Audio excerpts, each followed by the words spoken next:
عزیزان محترم، جس طرح کہ آپ جانتے ہیں، چند دن پہلے ایک چھوٹا بچہ جس کا نام سلیمان تھا اور جس کا تعلق بھی شام سے تھا، اس نے مولانا طارق جمیل صاحب سے ملنے کی خواہش کی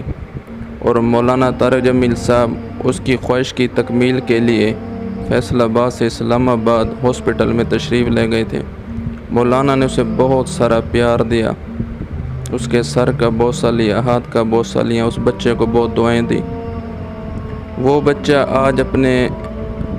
خالق حقیقی کو جا ملا۔ تو اس سے پتہ چلتا ہے کہ اس دنیا میں جو بھی آیا ہے اسے موت کا پیالہ پینا پڑے گا، چاہے وہ چھوٹا ہے، وہ بڑا ہے، جوان ہے، بوڑھا ہے، مرد ہے، عورت ہے۔ اس لیے ہمیں چاہیے کہ ہم حضور پاک صلی اللہ علیہ وسلم کی وہ حدیث اس کو سامنے رکھ کر زندگی گزاریں کہ الکیس من دان نفسہ وعمل لما بعد الموت والعاجز من اتبع نفسہ ہواها وتمنى علی اللہ او کما قال، کہ عقل مند شخص وہ ہے جو موت سے پہلے موت کی تیاری کر لے، اور بے وقوف ہے وہ شخص کہ جو اپنی من چاہی زندگی گزارتا رہے اور پھر کہے کہ اللہ غفور و رحیم ہے۔